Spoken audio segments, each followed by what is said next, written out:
మహా Avatar Narasimha movie చూసిన తర్వాత నాకు ఏమనిపించిందంటే, మెయిన్గా నరసింహ అనే పదానికి నాకు మీనింగ్ తెలిసింది.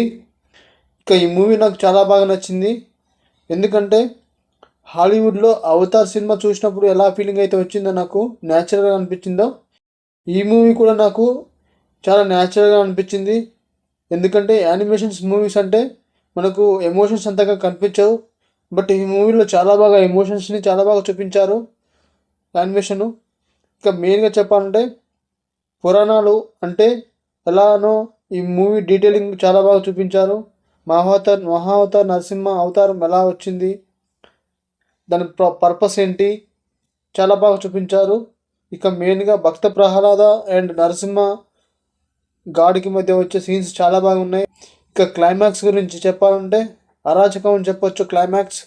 క్లైమాక్స్ చాలా గూస్ బంప్స్ సీన్స్ అయితే ఉన్నాయి క్లైమాక్స్లో. మెయిన్గా క్లైమాక్స్ 20 నిమిషాలు చాలా స్టోరీ చాలా ఎక్స్ట్రీమ్ లెవెల్లో ఉంటుంది.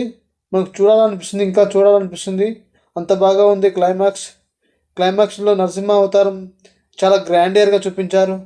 అసలు మనకు ఎక్కడ కూడా బోర్ కొట్టదు క్లైమాక్స్.